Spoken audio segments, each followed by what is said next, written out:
बोधिशिफ्ट पर आपका स्वागत है। और आज का विषय है नीति शास्त्र और विज्ञान।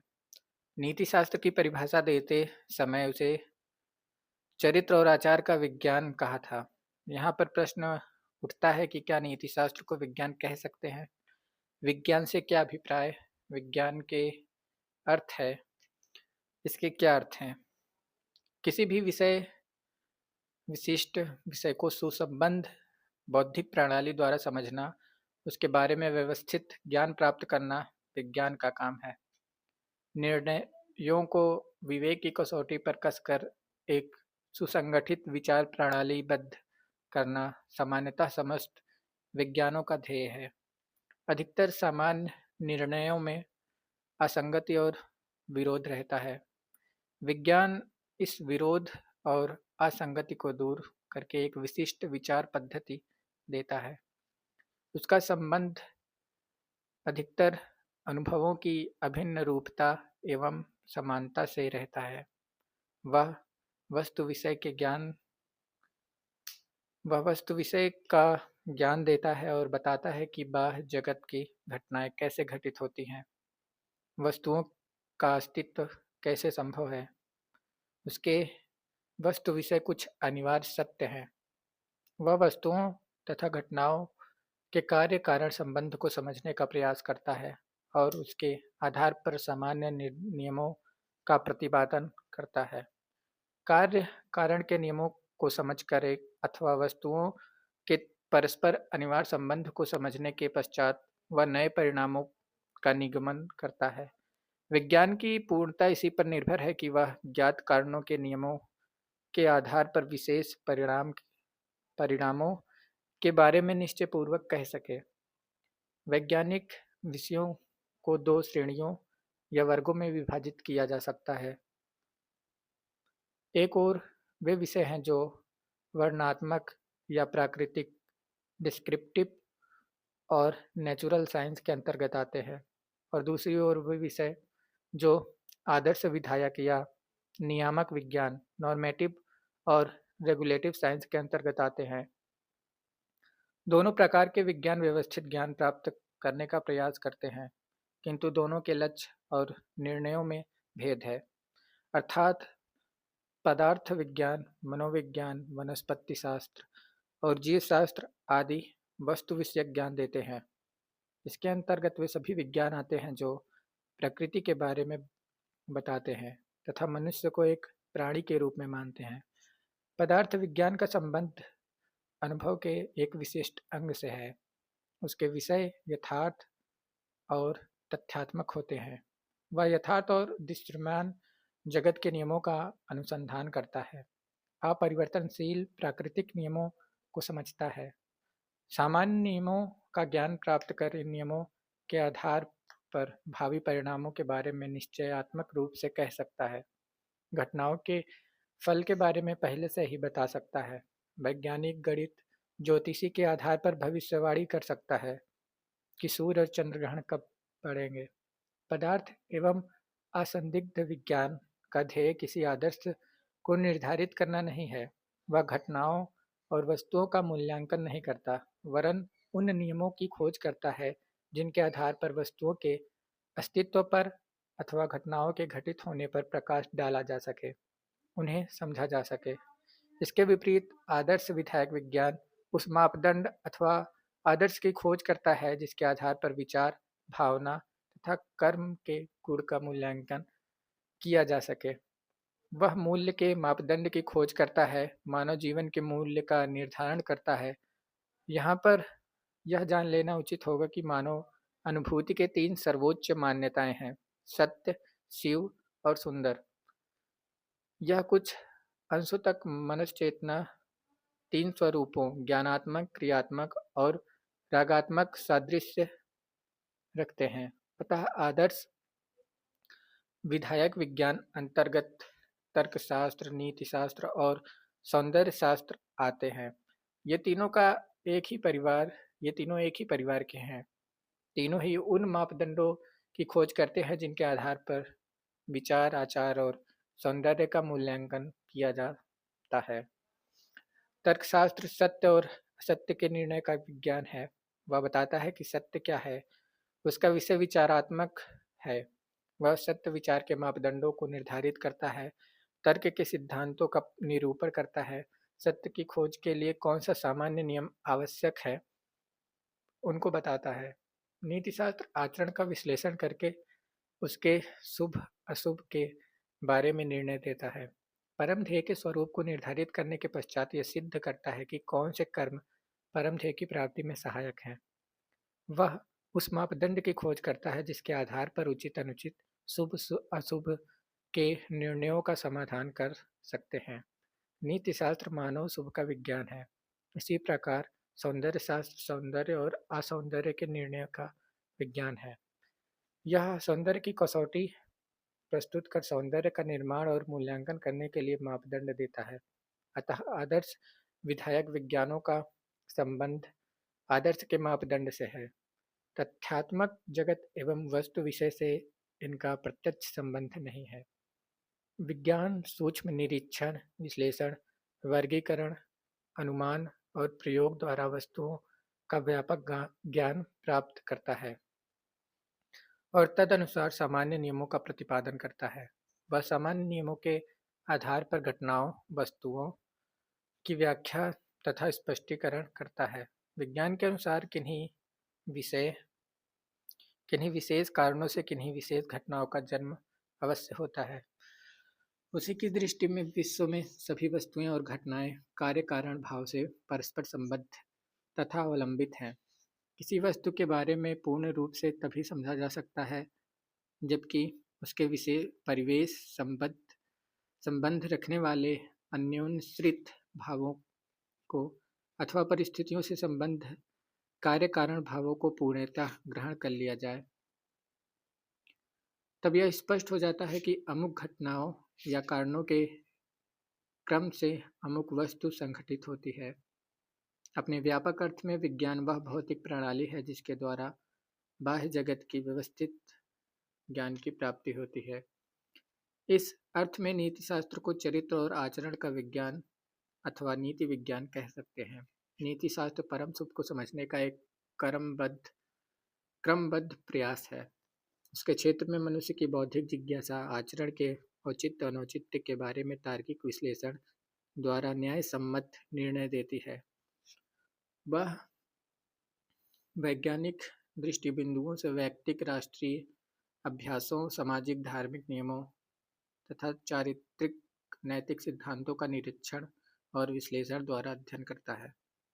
वह नैतिक नियमों का समसामयिक अध्ययन करता है। वह नैतिक नियमों का समसामयिक परिस्थितियों अथवा देश काल की आवश्यकताओं के आधार पर समझता है। मनुष्य की वैयक्तिक सामाजिक प्रवृत्तियों तथा परिस्थितियों के संघर्ष से पूर्व आविर्भूत हुए सदाचारी संबंधी प्रश्नों एवं नैतिक मान्यताओं पर प्रकाश डालता है। नीतिशास्त्र नैतिक नियमों के सापेक्ष महत्व को स्वीकार करता है। वह नैतिक नियमों को समय विशेष के सामाजिक ऐक्य अनिवार्य परिणाम बनाता है।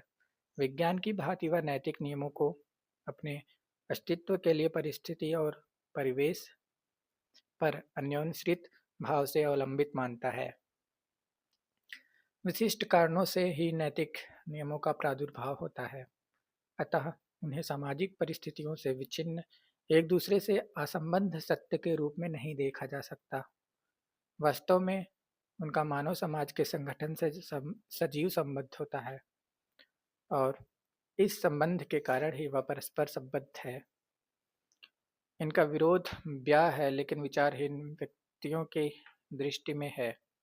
उनका संगतिपूर्ण अनुशीलन सामाजिक पृष्ठभूमि में ही संभव है। नीति शास्त्र को विज्ञान की परिभाषा द्वारा वहीं तक सीमित कर सकते हैं जहाँ तक कि दोनों वैज्ञानिक प्रणाली का आश्रय लेकर अपने निर्णयों को सत्य अथवा यथार्थ की कसौटी पर कसने का प्रयास करते हैं।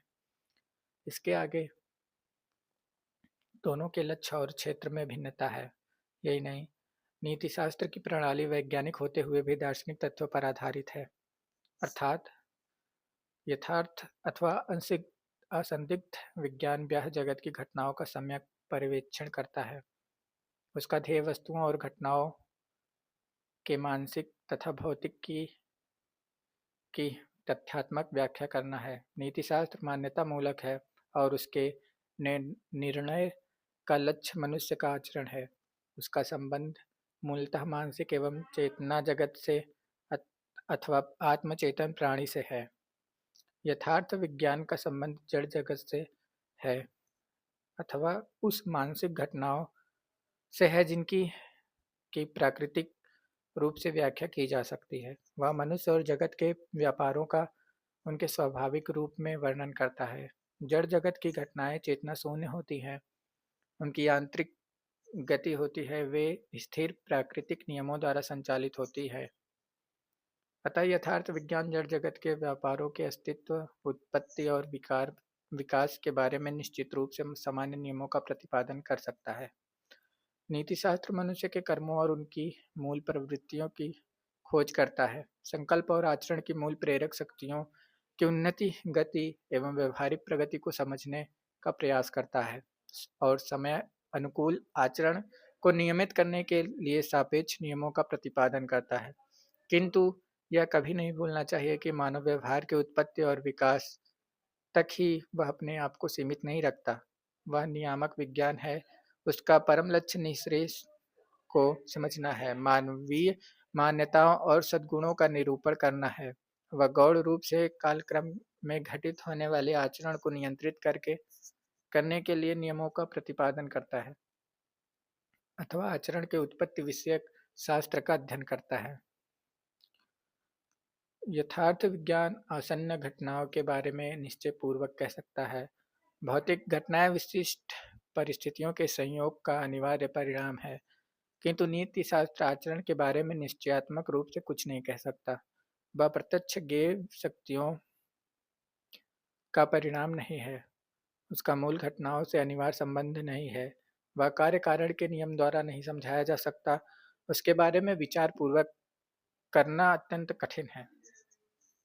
उसके बारे में पूर्व विचार करना अत्यंत कठिन है।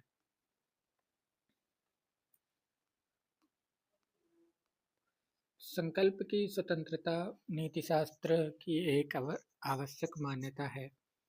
यह इस सत्य पर आधारित है कि मनुष्य का आचरण उसके द्वारा किसी कर्म का होना ना होना उसकी स्वतंत्रता प्रेरणा शक्ति पर निर्भर होती है।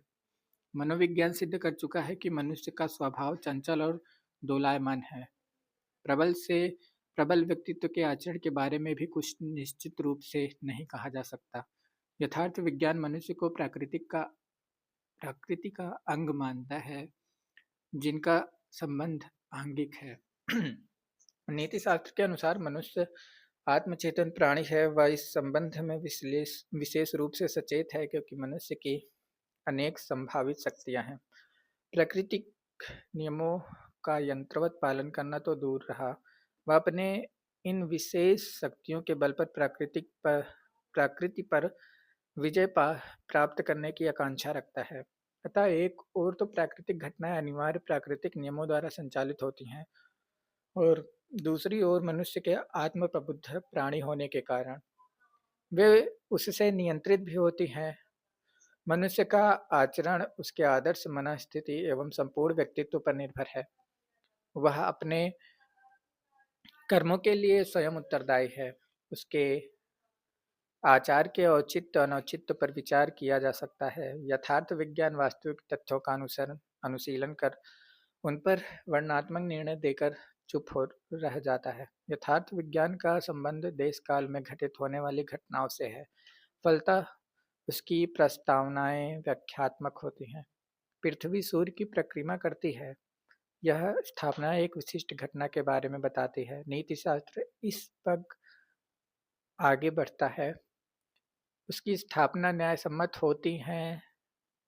उसका संबंध उन घटनाओं से है जो देश काल या भूत वर्तमान में घटित होती हैं अथवा जिनका संबंध पूर्व पर कार्य कारण भाव से है। दूसरे शब्दों में नीति शास्त्र संबंध चरित्र के उस पक्ष से नहीं है जो कि काल क्रम में होने वाला एक व्यापार है। वह चेतन व्यापारों के औचित्य अनुचित्य का अध्ययन करता है। यथार्थ विज्ञान का संबंध केवल वस्तुओं के अस्तित्व और उनके बोध से है। यथार्थ में क्या है वह इसका निर्णय करता है। नीतिशास्त्र संबंध आदर्श से है, क्या होना चाहिए से है। उसके निर्णय नियामक एवं मान्यता मूलक हैं, वे वर्णनात्मक नहीं। क्या है और क्यों क्या होना चाहिए में परम भिन्नता देखना भी भूल है। यह भिन्न सत्य नहीं है और न इसकी भेद दृष्टि को सम्मुख रखकर इन दो विज्ञानों को पृथक ही कर सकते हैं। यथार्थ विज्ञान किसी वियुक्त सत्य की केवल चर्चा ही नहीं करता, बल्कि वह सर्वांगीण सत्य की ओर भी संकेत करता है जिसका कि वह अंग है।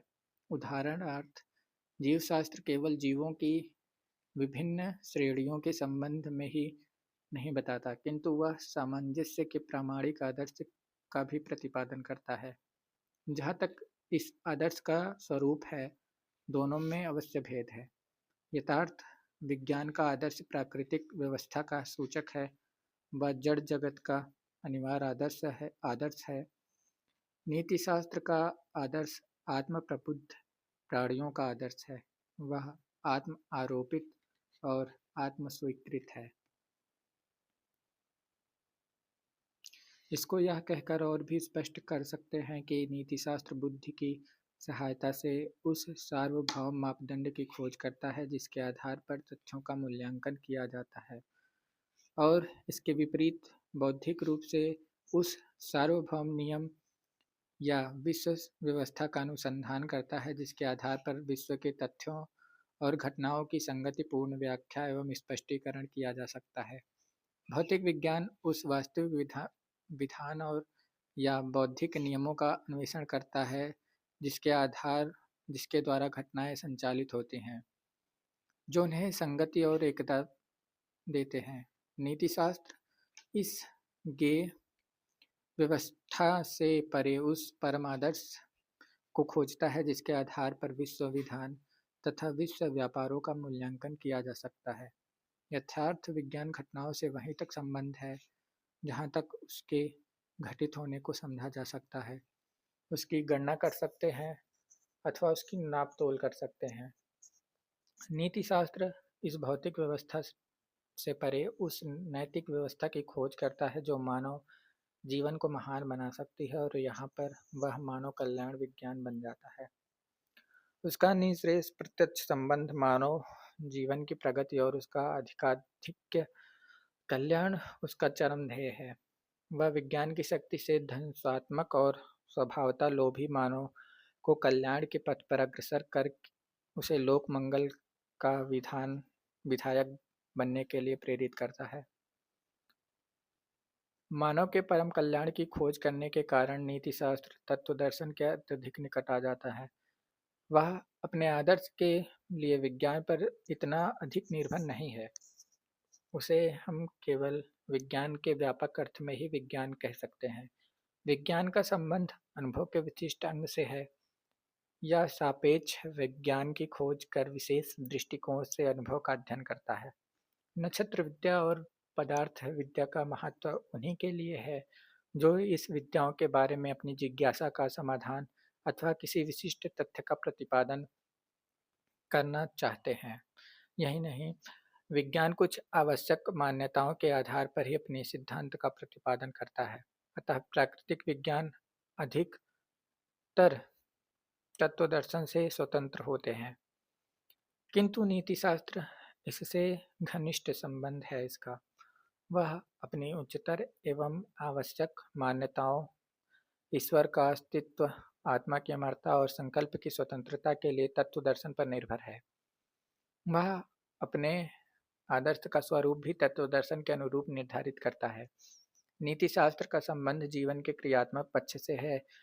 उसके लिए जीवन का प्रत्येक क्षण महत्वपूर्ण और अर्थगर्भित है। वह जीवन का सर्वांगीण ज्ञान प्राप्त करना चाहता है। निरपेक्ष सत्य की खोज कर वह उस परम सत्य के स्वरूप को निर्धारित करना चाहता है जिसका सार्वभौम और निरपेक्ष गुण सर्वमान्य हो, अथवा जिसका सब देशों और सब कालों में एक ही स्वरूप हो। ऐसे निरपेक्ष आदर्श की स्थापना एवं तत्व दर्शन की सहायता से ही कर सकते हैं। नीति शास्त्र यह भी मानता है कि मनुष्य का अपने भौतिक और सामाजिक वातावरण से चेतन संबंध है। इसलिए वह जानना चाहता है कि मनुष्य की विश्व में क्या स्थिति और स्थान है, उसका दूसरों से क्या संबंध है और वह किस प्रकार से अपने स्थिति ज्ञान के रूप अनुरूप कर्म करता है। यहाँ पर पुनः नीतिशास्त्र का तत्वदर्शन से अनन्य संबंध स्पष्ट हो जाता है।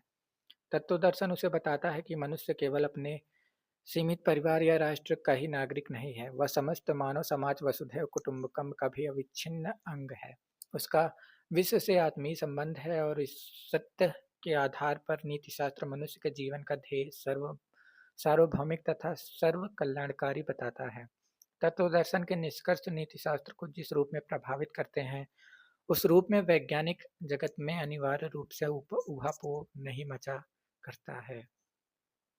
नीति शास्त्र के विज्ञान सिद्धांतों के अध्ययन से यह स्पष्ट हो जाएगा कि किसी भी नीतिज्ञ का नैतिक ज्ञान उसके तत्व दर्शन के उस पक्ष से पूर्ण गंभीर रूप से प्रभावित होता है जो कि उसके दृष्टिकोणों को शासित करता है। नीतिज्ञों ने नैतिक प्रश्नों का उत्तर अपनी विश्व विधान की धारणा के अनुरूप ही दिया है। भौतिकवादियों ने केवल वैयक्तिक ऐहिक सुख को ही जीवन का ध्येय बताया है, किंतु आध्यात्मिकवादियों ने समस्त विश्व के कल्याण को महत्व दिया है। इस प्रकार नीति शास्त्र कर्मों का मूल्यीकरण करने के लिए, आचार के औचित्य अनुचित्य को निर्धारित करने के लिए तत्वदर्शन के अधिक समीप मालूम पड़ता है। इसलिए को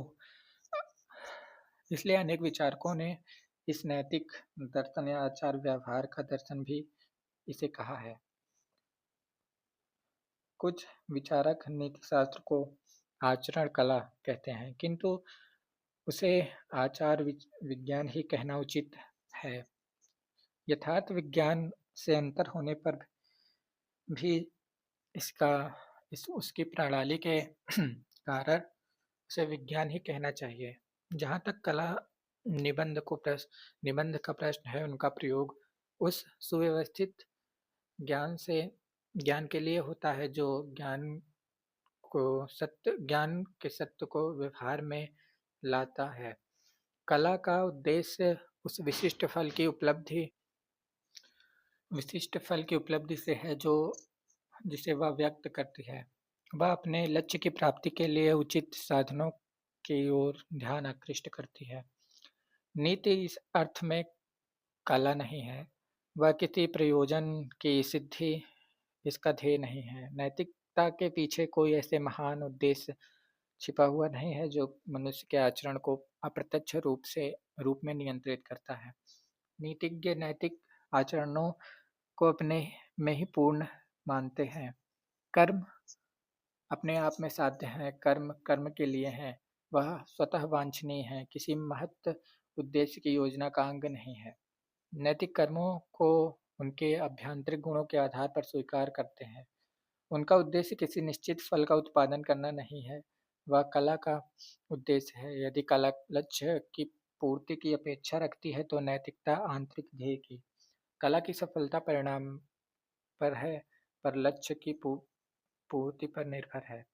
चित्रकार के भावों की सुंदर अभिव्यक्ति पर है, उसके लिए अपने भावों को व्यक्त करना आवश्यक है, किंतु नैतिक कर्म की सफलता परिणाम पर निर्भर नहीं है, वह उसके आंतरिक गुण पर निर्भर है। अतः नीतिज्ञ कहते हैं कि सदाचारी का एकमात्र कर्तव्य शुभ कर्म करना है, उसके फल की आकांक्षा नहीं करना। असफलता पाने पर अथवा बुरी परिस्थिति में पड़ जाने पर भी वह सदैव अपने शुभाचरण द्वारा मणिदीपक के समान ज्योतित रहेगा। कला अनेक प्रकार की होती है, लेखन कला, चित्रकला, शिल्पकला, नृत्य कला आदि। कलाकार प्रतिभा संपन्न व्यक्ति है, उसे अपने क्षेत्र में विशिष्ट प्रवीणता प्राप्त है, वह अपने चिंतन को कला द्वारा व्यक्त करता है। श्रेष्ठ कलाकार स्वतः सुखाय सृजन करता है, अपनी कल्पना को अभिव्यक्ति देने पर ही उसे सुख मिलता है। नैतिक कर्म सदैव स्वतः सुखाय ही नहीं किए जाते हैं, वे प्रत्येक अवस्था में स्वयं साध्य हैं। यही नहीं, नीतिशास्त्र प्रेरणा की पवित्रता अथवा शुभ इच्छा के सम्मुख अभिव्यक्ति को महत्व नहीं देती है। वह सृजनात्मक प्रवीणता के बदले उस अभ्यास या सदाचार को महत्व देता है जो मनुष्य का स्वभाव बन चुका है। पुनः कला प्रेमी यदि अनिवार्य कारणोंवश अथवा अनुकूल परिस्थिति न मिलने पर कुछ काल के लिए सृजन कार्य छोड़ दे तो कोई उसे दोषी नहीं ठहराएगा। कई कलाकार विशिष्ट समय तक ही श्रेष्ठ सृजन कर सकते हैं और उनके लिए यही उचित है कि सृजन शक्ति के ह्रास होने के साथ ही वे सृजन करना छोड़ दें। किंतु नैतिक क्षेत्र में इस प्रकार का विभाजन संभव नहीं है। कर्म या तो उचित है ही होता है या अनुचित ही। शुभाचरण वाला व्यक्ति निरंतर उचित कर्म करता है, वह एक क्षण के लिए भी नैतिक क्रिया से छुटकारा नहीं पा सकता। उसके जीवन में विश्राम का प्रश्न ही नहीं उठता। वह विभिन्न स्थितियों, परिस्थितियों, विपरीत परिस्थितियों, अव्यवस्था, वृद्धावस्था, अस्वस्थता में भी सदाचारी है। उसके लिए नैतिक जीवन की सक्रिय मार्ग में रोड़ा नहीं अटकाया जा सकता। उसका जीवन ही सद्गुण है। उसका प्रत्यक्ष संबंध कर्म एवं शुभ संकल्प से है। वास्तव में आचार का मूल संकल्प वृत्ति शुभ वृत्ति है। यहाँ पर कला और नीतिशास्त्र का अंतर स्पष्ट हो जाता है। कलाकार वह है जो स्व विशेष अवस्था में सृजन करता है, किंतु सदाचारी वह है जो सदैव सदाचार करता है, जिसका संकल्प शुभ और पवित्र है। कई विचारक सिद्धांत और व्यवहार के बीच स्पष्ट भेद मानते हैं। इसी कारण एक ओर वे नीतिज्ञ मिलते हैं तो नीतिशास्त्र को व्यवहारिक विज्ञान मानते हैं, और दूसरी ओर वे जो उसे सैद्धांतिक विज्ञान मानते हैं। किंतु नीतिशास्त्र न तो मात्र व्यवहारिक है और न मात्र सैद्धांतिक ही, वह व्यवहारिक होने के नाते ही सैद्धांतिक है। इस तथ्य को समझने के लिए विज्ञान से उदाहरण लेना उचित होगा। प्रचलित धारणा के अनुसार विज्ञान केवल सैद्धांतिक है। इस भ्रांत धारणा के मूल में यह अभ्यास है कि लोग प्राकृतिक विज्ञानों को सत्य की उन बंधी हुई पद्धतियों के रूप में देखते हैं जो केवल पुस्तकों में पढ़ने को मिलती हैं और जो बौद्धिक अभ्यासों के लिए साधन स्वरूप तथा लाभप्रद है। इतिहास बताता है कि विज्ञान के प्रारंभ काल में उसके लिए कैसे केवल सैद्धांतिक ही जिज्ञासा नहीं थी। मनुष्य की प्राकृतिक नियमों में स्वाभाविक रुचि होने का कारण वह अपने प्रयोजन की पूर्ति के लिए ही प्राकृतिक घटनाओं का कारण जानना चाहता था। उसकी भौतिक अवस्थाओं ने उसे अनजाने में ही वैज्ञानिक बना दिया। वह बाह्य जगत के नियमों को समझने के लिए उसने उनका अनुशीलन किया। वैज्ञानिक चिंतन तथा सिद्धांत उसके प्रयोजन के ही प्रतिबिंब हैं। दीर्घकाल के पश्चात उसमें उस तटस्थ जिज्ञासा का प्रादुर्भाव हुआ जो महान वैज्ञानिक आविष्कारों की जननी है। इसी प्रकार नीतिशास्त्र के क्षेत्र में भी व्यवहारिक आवश्यकताएं ही नैतिक सिद्धांत के प्रादुर्भाव का कारण है। आवश्यकताओं द्वारा प्रेरित होने के कारण मनुष्य अपने जीवन और विचारों पर मनन करता है। वह सहज प्रेरणावश प्रचलित नियमों, संस्थाओं आदि का या तो अनुमोदन करता है और या तो विरोध। धीरे धीरे उसकी बौद्धिक बुद्धि के विकास के साथ ही औचित्य अनुचित्य, नैतिक नियम और बौद्धिक तर्क संगत तथा सार्वभौमिक रूप धारण कर लेते हैं। इस रूप में वे आकाश अधिक लोगों की ओर आकर्षित करते हैं और नियमबद्ध होने के कारण मानविकी बौद्धिक मांग नियम प्रियताओं को संतुष्ट करते हैं। साथ ही दैनिक जीवन से संबंधित होने के कारण नैतिक निष्कर्ष तात्कालिक और सार्वभौमिक अभिरुचि के होते हैं। नैतिकता का इतिहास यह भली भांति सिद्ध कर देता है कि व्यवहार और सिद्धांत एक ही सत्य के दो रूप हैं।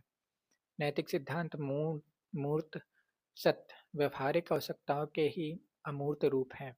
नैतिक अपने प्रथम स्थिति में सहज प्रवृत्ति रूढ़ि और आदेश के स्वरूप में प्रस्फुटित हुई और बाद में इसके प्रति व्यक्ति अधिकाधिक सचेत होता गया। जीवन की बढ़ती हुई अवस्था उसे संगति और विधान खोजने को प्रेरित किया। अतः प्रवृत्तियों के विरोध ने तथा बाह्य शक्तियों की क्रांति ने मनुष्य को नैतिक ज्ञान को चेतावनी देते हुए जागृत किया। वह प्रबुद्ध एवं प्रौढ़ चिंतन करने लगा।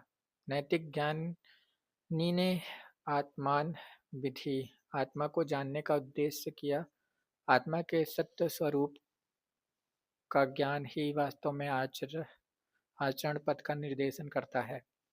नैतिक संहिताओं में जो परस्पर विरोध, द्वेष, क्रोध, वैमनस्यता आदि मिलते हैं, आत्म सत्य उन सबको समन्वित कर मानव बुद्धि को शुद्ध तथा मुक्त करता है। वह जीवन को केवल इच्छाओं, सहज प्रवृत्तियों, आवेगों, वासनाओं तथा परिस्थितिजन्य संघर्षों के बीच नहीं बहने देता। मानसिक विपल्यों की स्थिति में नैतिक ज्ञान शक्ति बनकर मनुष्य की रक्षा करता है। नीति शास्त्र निसंदेह व्यवहार का दर्शन है और नैतिक सिद्धांत मूलतः व्यवहारिक है। यह कहना अत्यंत कठिन है कि मनुष्य ने किस विशिष्ट कला में अपनी सहज प्राकृतिक सुप्त नैतिक स्थिति और अस्पष्ट चिंतन से ऊपर उठकर उच्च प्रबुद्ध चिंतन की स्थिति में प्रवेश किया। यह कहना अधिक संगत होगा कि मनुष्य का व्यवहार उसके बौद्धिक प्राणी होने के कारण स्वतः ही सिद्धांतों की अपेक्षा करता है। उसके जीवन के सभी कर्म चाहे अस्पष्ट रूप में ही सही एक विशिष्ट विधान के सूचक हैं। मानव जीवन अर्थगर्भित जीवन है। वह जीवन की भांति क्षणिक आवेग या यांत्रिक नियमों का जीवन नहीं है। मनुष्य के कर्म साभिप्राय कर्म हैं। वे उसके चेतन अथवा निश्चेतन मानसिक स्तर के संपूर्ण जीवन से संबंधित हैं। स्थूल भोगवादिता अपने आगे पीछे की सोचता है। उसके स्वेच्छाकृत कर्म भी आबाद रूप से भूत, वर्तमान और भविष्य को श्रृंखलाबद्ध करते हैं। यही कारण है कि किसी भी मनुष्य के कर्मों को उसके जीवन सिद्धांतों की पृष्ठभूमियों से ही समझा जा सकता है। उसके जीवन सिद्धांत कितने ही अप्रत्यक्ष रूप में क्यों न कार्य करते हों, वे उसके कर्म और आचरण को समझने के लिए आवश्यक हैं। मनुष्य अपने दैन्य दिन के जीवन में सदैव किसी न किसी रूप में चिंतन करता है। वह अपने कर्मों को नियमित करना चाहता है। ये सब बातें यह सिद्ध करती हैं कि मानव जीवन तथा मानव व्यवहार सामंजस्यपूर्ण समग्रताओं को प्राप्त करने के लिए सिद्धांतों को जन्म देता है।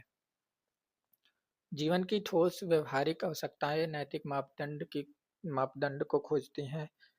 वे उस मापदंड को निर्धारित करना चाहती हैं जो वास्तव में शुभ तथा सार्वभौमिक है। यह व्यवहारिक से सैद्धांतिक स्थिति परिवर्तन का लक्षण है। मनुष्य जानना चाहता है कि जीवन किस सत्य पर आधारित है। वह सत्य व्यवस्थित तथा संतुलित है अथवा अव्यवस्थित या संगतिहीन। जीवन का मूलतः क्या अर्थ है और वह क्यों रहने योग्य है। यहाँ पर यह स्वीकार करना उचित होगा कि प्रत्येक व्यक्ति स्वभावतः कर्मशील है और उसके अनिवार्य परिणाम स्वरूप वह नैतिक है। जनसाधारण का चिंतन अधिकतर व्यवस्थित, अव्यवस्थित, अस्पष्ट और विरल होता है। स्पष्ट और पूर्ण आचरण का सिद्धांत दीर्घ प्रयास का फल है। गूढ़ नैतिक सिद्धांतों को तटस्थ जिज्ञासु ही जन्म दे सकता है अथवा वह व्यक्ति जो आवश्यकताओं और विरोधों से ऊपर उठकर जीवन को अपनी पूर्णता में देखने का प्रयास करता है।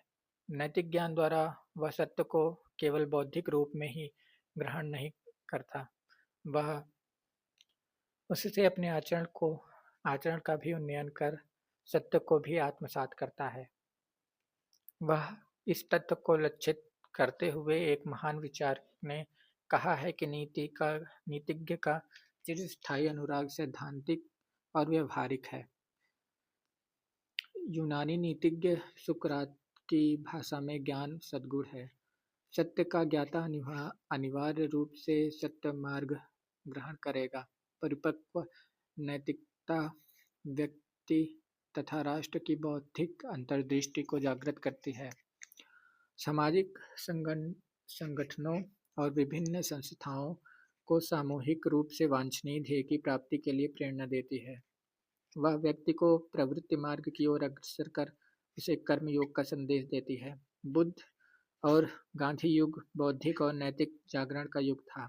दोनों ने ही मनुष्य को सदाचारी बनाना चाहा। नैतिक तथा बौद्धिक जिज्ञासा द्वारा यह सिद्धांत का प्रतिपादन किया जो कि उनके समय के लोगों की व्यवहारिक मांग की पूर्ति कर सके।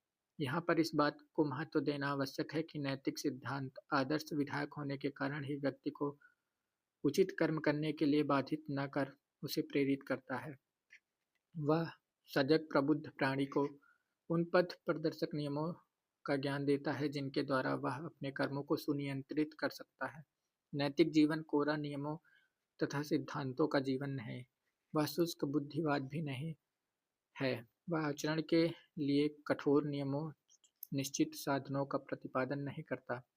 वह व्यक्ति की बौद्धिक अंतर्दृष्टि को जागृत कर नैतिक जीवन के हृदय स्पंदनों को उसके भीतर सजीव रूप देता है। नैतिक सिद्धांत का सार स्थिर नियमों के प्रतिपादन में नहीं, नैतिकता की सहज स्वाभाविक उन्नति में है। मानव जीवन के अभ्युदय को सम्मुख रखते हुए नीतिशास्त्र प्रत्येक देश काल के सिद्धांतों को उस युग की आवश्यकताओं, सभ्यता और संस्कृति का प्रतीक मानता है। अतः गूढ़ नैतिक सिद्धांत उस परम मापदंड की खोज करता है जो विभिन्न सिद्धांतों को संगठित कर उनके मूल कारणों को विशिष्ट समयानुसार प्रकाश में ला सके। नैतिकता की उपपत्ति की मांग उस सिद्धांत या मापदंड की मांग है जो जीवन के ध्येय और मूल्य को सम्यक ज्ञान द्वारा प्रदर्शित कर सके। परम मापदंड खोज के लिए नीतिशास्त्र अपने व्यवहारिक दृष्टि का उपयोग करता है जो उसके लिए अनिवार्य है, क्योंकि वह मानव आचरण की आवश्यकता का सिद्धांत है। मानव जीवन की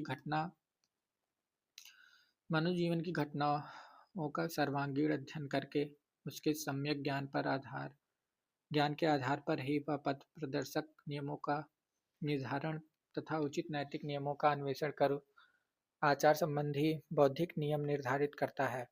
आचरण संबंधी नियमों को जानना और उन पर चलना दो विभिन्न बातें हैं। ज्ञान सद्गुण उन्हीं के लिए है जो बौद्धिक चमत्कारवाद द्वारा अपनी अहम का प्रकाशन नहीं करते, किंतु ज्ञान एवं सत्य को मनन तथा अभ्यास द्वारा आत्मसात करते हैं। नैतिकता जिज्ञासु सिद्धांतों के अध्ययन से अधिक साधु संतों की संगति से सीखता है। उस पर उनका प्रत्यक्ष प्रभाव पड़ता है। यदि उसका मानस शुभ प्रभावों को ग्रहण करने के लिए विस्तृत एवं तत्पर हो। नैतिक सिद्धांत मनुष्य को केवल औचित्य अनुचित्य का ज्ञान देता है, उसका पथ निर्देशन करता है। यह मनुष्य की स्वेच्छा, संस्कार तथा आंतरिक स्वभाव पर निर्भर है। वह नीति के कल्याणप्रद मार्ग को ग्रहण करे अथवा प्रवृत्ति के झंझावत में बह जाए। जहाँ तक नीतिशास्त्र के व्यवहार का प्रश्न है, मनुष्य के व्यक्तित्व पर निर्भर है कि वह उसे अपने आचरण में कहाँ तक स्वीकार करता है। यह संभव हो सकता है कि नीतिशास्त्र का अध्ययन केवल परीक्षा में उत्तीर्ण होने के लिए अथवा अपने सामान्य ज्ञान की वृद्धि अथवा विद्वता के प्रदर्शन के लिए ही करे। नीतिशास्त्र उसे केवल यह बता सकता है कि वास्तविक सुखोपभोग के लिए जीवन की सार्थक प्राप्ति के लिए कल्याणप्रद नियम कौन से हैं।